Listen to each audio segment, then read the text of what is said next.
আমার প্রিয় ষষ্ঠ শ্রেণীর শিক্ষার্থী বন্ধুরা, তোমাদের সকলকে স্বাগত জানাই আমাদের এই ইউটিউব চ্যানেলে। তো আশা করছি তোমরা সকলেই খুব ভালো আছো। তো আজকের পর্বে আমি একটি গুরুত্বপূর্ণ বিষয় নিয়ে আলোচনা করব, সেটি হচ্ছে মডেল অ্যাক্টিভিটি টাস্ক 2021 ষষ্ঠ শ্রেণী পরিবেশ ও বিজ্ঞান পার্ট 6। ঠিক আছে, আমি এর আগে তোমাদের ইতিহাস, ভূগোল, ঠিক আছে, স্বাস্থ্য, শারীরশিক্ষা সেগুলো দিয়ে দিয়েছি।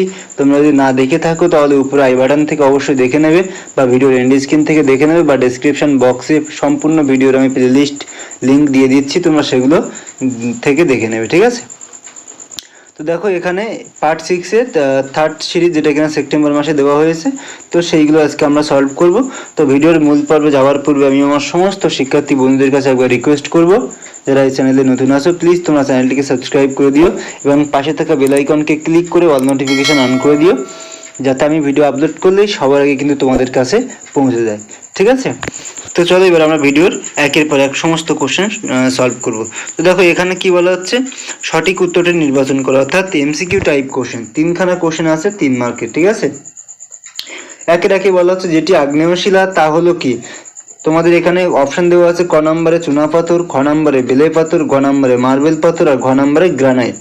তোমাদের রাইট অ্যান্সার হয়ে যাবে কোনটা, ঘয়েরটা, অর্থাৎ গ্রানাইট। ঠিক আছে, তারপর দেখো একের দুইয়ে কি বলা হচ্ছে, দৈর্ঘ্য পরিমাপের ক্ষুদ্রতম এককটি হলো কি, ডেকামিটার, ডেসিমিটার, মিটার, মিলিমিটার। এটা হয়ে যাবে কি, মিলিমিটার হয়ে যাবে। ঠিক আছে, অর্থাৎ ঘয়েরটা তোমাদের রাইট অ্যান্সার হয়ে যাবে। তারপরে দেখো মানুষের বুড়ো আঙ্গুলে যে ধরনের অস্থি সন্ধি দেখা যায় সেটি হলো কি, ক হচ্ছে পিভট সন্ধি, খ হচ্ছে হিঞ্জ সন্ধি, ঘ হচ্ছে স্যাডল সন্ধি আর ঘ হচ্ছে বল এবং সকেট সন্ধি। তোমাদের রাইট অ্যান্সার হয়ে যাবে গয়েরটা। ঠিক আছে, স্যাডল সন্ধি। তো বন্ধু আশা করি তোমরা এটা বুঝতে পারলে। এইবার আমরা পরবর্তী কোশ্চেনে যাব।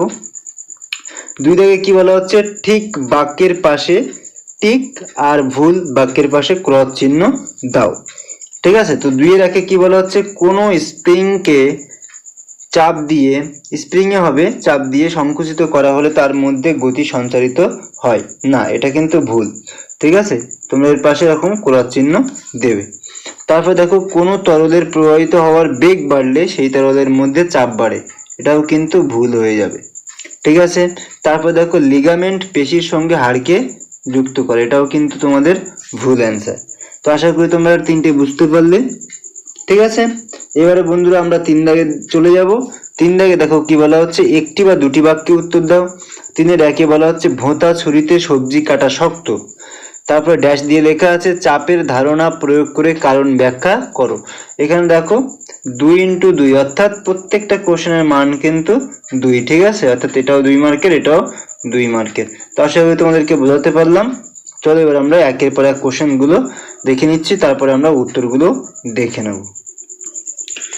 তো বন্ধুরা তোমরা এখানে দেখতে পাচ্ছ যে একটি বা দুটি বাক্যে উত্তর দাও। ভোঁতা ছুরিতে সবজি কাটা শক্ত, চাপের ধারণা প্রয়োগ করে কারণ ব্যাখ্যা করো। তো দেখো আমি এখানে খুব সুন্দর করে অ্যান্সারটা তোমাদের সামনে রিপ্রেজেন্ট করেছি, তোমরা একবার ভালো করে দেখে নাও। দেখো আমি কি লিখেছি, যে ভোঁতা ছুরির ভোঁতা প্রান্তের ক্ষেত্রফল ধারালো ছুরির ধারালো প্রান্তের চেয়ে বেশি। তারপর আমি লিখেছি আমরা জানি চাপ সমান সমান বল ডিভাইডেড ক্ষেত্রফল, অর্থাৎ বল ভাগ ক্ষেত্রফল। ঠিক আছে, এবার দেখো এখানে কি লিখেছি, অর্থাৎ চাপ ক্ষেত্রফলের সাথে ব্যস্তানুপাতিক, তাই ভোঁতা ছুরিতে একই বল প্রয়োগ করলেও কম চাপ প্রযুক্ত হয়, ফলে ভোঁতা ছুরিতে সবজি কাটা শক্ত। তো বন্ধুরা আশা করি তোমরা এই কোশ্চেনের অ্যান্সারটা বুঝতে পারলে। তোমরা খুব সুন্দর করে লিখবে যাতে তোমরা ফুল মার্কস পেয়ে যাও। আমি যেরকম লিখেছি তোমরা যদি এরকম করে সুন্দরভাবে হাতের লেখা পরিষ্কার করে লেখো তাহলে কিন্তু তোমরা ফুল মার্কস পেয়ে যাবে। আমার উদ্দেশ্য হচ্ছে তোমাদের ফুল মার্কস পাওয়ানো। তারপরের কোশ্চেনটা আমরা একবার দেখে নেব।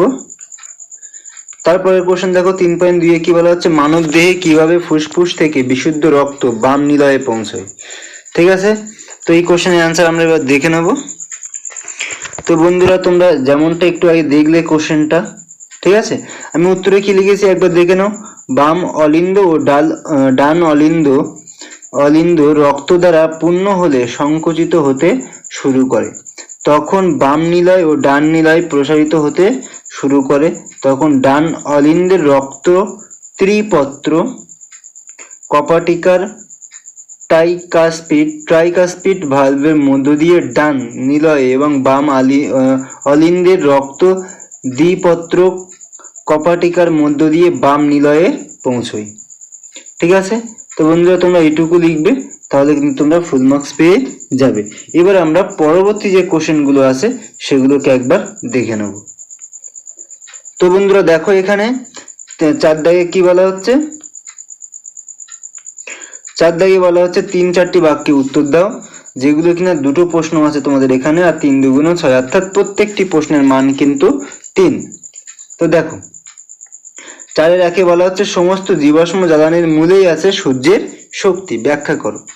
তো এর অ্যান্সারটা তোমরা একবার দেখে নাও। তো বন্ধুরা আমরা যেমনটা একটু আগে কোশ্চেনটা দেখেছিলাম তার উত্তর কিন্তু আমি এখানে সুন্দর করে লিখেছি, তোমরা একবার দেখে নাও। সূর্যের সৌরশক্তি খাদ্যের মধ্যে বা উদ্ভিদে রাসায়নিক শক্তি বা স্থিতি শক্তি রূপে জমা থাকে। বহু কোটি বছর আগের গাছপালার অবশেষ মাটির নিচে চাপা পড়ে, ধীরে ধীরে গরমে আর চাপে কয়লায় পরিণত হয়। আবার উদ্ভিদ ও প্রাণীর দেহাবশেষ পাললিক শিলার নিচে থাকতে থাকতে বহু কোটি বছর ধরে পেট্রোলিয়াম ও প্রাকৃতিক গ্যাসে পরিণত হয়। পেট্রোলিয়াম থেকে আমরা ডিজেল, পেট্রোল বা কেরোসিন ইত্যাদি জ্বালানি পাই। তাহলে কয়লা বা পেট্রোলিয়ামে জড়ো হওয়া শক্তির উৎস হলো সূর্য। তো বন্ধুরা আশা করি তোমাদেরকে বোঝাতে পারলাম। আমি যেমনটা দেখালাম তোমরা খুব সুন্দর করে প্রেজেন্টেশন দিয়ে লিখবে। এরপরে আমরা 4-এর 2-এর যে কোশ্চেনটা আছে সেটা কিন্তু একবার দেখে নেব। তো বন্ধুরা দেখো 4-এর 2-এ কি বলা হচ্ছে, তোমার বন্ধুর ওজন 60 কেজি আর উচ্চতা 4.5 ফিট। তোমার ওই বন্ধুর দেহভার সূচক নির্ণয় করো। তোমার বন্ধুর দেহভার সূচক সম্বন্ধে তোমার মতামত লেখো। ঠিক আছে, তো এই অ্যান্সারটা তোমরা একবার দেখে নাও। তো বন্ধুরা তোমরা যেমনটা একটু আগে কোশ্চেনটা দেখলে, আমি সেই কোশ্চেনের অ্যান্সার কিন্তু খুব সুন্দর করে তোমাদের সামনে তুলে ধরছি, তোমরা জাস্ট একবার দেখে নাও। দেখো আমি এখানে কি লিখেছি, উত্তরে লিখেছি যে আমরা জানি দেহভার সূচক অর্থাৎ বিএমআই ইজিক্যাল টু দেহের ওজন, যেটা কিনা কেজি এককে আমরা দেখাই, ভাগ দেহের উচ্চতার বর্গ অর্থাৎ বর্গমিটার এককে। তো দেখো এখানে কত ছিল, তোমার এই বন্ধুটা ছিল, দেখো এখানে উচ্চতা কত ছিল 4.5 ফুট। ঠিক আছে, এবার আমরা এটাকে কি করব, যে 4.5 ফুট ইজিক্যাল টু কি হচ্ছে 4.5 ইন্টু 0.3048 মিটার, অর্থাৎ আমরা যখন ফুট থেকে মিটারে যাই, অর্থাৎ 1 ফুট সমান কিন্তু 0.3048 মিটার। আশা করি বোঝাতে পারলাম। ঠিক আছে, অর্থাৎ আমরা ফুট থেকে যখন মিটারে কনভার্ট করব, তাহলে 1 ফুট সমান কত মিটার সেটা কিন্তু তাকে দিয়ে আমরা গুণ করব, তাহলে কিন্তু টোটাল কত মিটার সেটা আমরা বুঝতে পারবো। তো দেখো এখানে কি বলা হচ্ছে, তো 4.5 ইন্টু 0.3048 মিটার, এটাকে যদি গুণ করা হয় তাহলে কত আসবে 1.37 মিটার। ঠিক আছে, তারপরে দেখো সুতরাং আমার বন্ধুর দেহভার সূচক 60 ডিভাইডেড 1.37, অর্থাৎ এই মিটারটা। ঠিক আছে, তো বন্ধুরা আশা করি তোমরা এটা বুঝতে পারলে। তার স্কোয়ার করব। ঠিক আছে, তারপরে কি দেখো 60 আর 1.37 এর স্কোয়ার করলে কত হবে 1.88 হবে, আর 60 ডিভাইডেড 1.88 মানে 31.91। ঠিক আছে, তারপর দেখো দেহভার সূচক 30 থেকে 40 বা তার বেশি হলে তা মোটা হয়ে যাওয়া বা স্থূলত্ব নির্দেশ করে, যেটা লাস্টে কিন্তু আমাকে বলা হয়েছিল যে তোমার বন্ধুর দেহভার সূচক সম্বন্ধে তোমার মতামত লেখো। তো আমরা অঙ্ক করে যেটা বুঝতে পারলাম যে যদি 30 থেকে 40 বা তার বেশি হলে, অর্থাৎ দেখো এখানে 31.91, তো সেই ক্ষেত্রে কিন্তু আমরা মতামতটা এখানে লিখে দিলাম। ঠিক আছে, তো বন্ধুরা এই ছিল তোমাদের মডেল অ্যাক্টিভিটি টাস্ক 6ষ্ঠ শ্রেণী পরিবেশ ও বিজ্ঞান, যেটা এখানে পার্ট 6। আমি যেমনটা লিখে দিয়েছি তোমরা সুন্দর করে লিখবে, তাহলে আমি আশা করব তোমরা কিন্তু ফুল মার্কস পেয়ে যাবে। আর এখানে দেখে নাও প্রথম দিকে তোমরা কিভাবে করবে, আমি কিন্তু সমস্ত কিছু অ্যান্সার স্টেপ বাই স্টেপ তোমাদের করে দিয়েছি। তো আশা করি ভিডিওটি তোমাদের ভালো লেগেছে। যদি ভিডিওটি ভালো লাগে বন্ধুরা অবশ্যই একটা লাইক করবে, কমেন্ট করবে, এবং তুমি যদি আমার চ্যানেলে নতুন হয়ে থাকো তো আমি তোমাকে আরও একবার রিকোয়েস্ট করবো যে প্লিজ তুমি চ্যানেলটিকে সাবস্ক্রাইব করে দিও এবং পাশে থাকা বেল আইকনকে ক্লিক করে অল নোটিফিকেশন অন করে দাও, যাতে আমি ভিডিও আপলোড করলে সবার আগে কিন্তু তোমার কাছে পৌঁছে যায়। তো আজকের ভিডিও আমি আর বেশি দীর্ঘায়িত করব না, সকলকে আরও একবার ধন্যবাদ জানিয়ে আজকে ভিডিও এখানে শেষ করছি। সকলেই খুব খুব ভালো থাকবে, সকলকে অনেক অনেক ধন্যবাদ।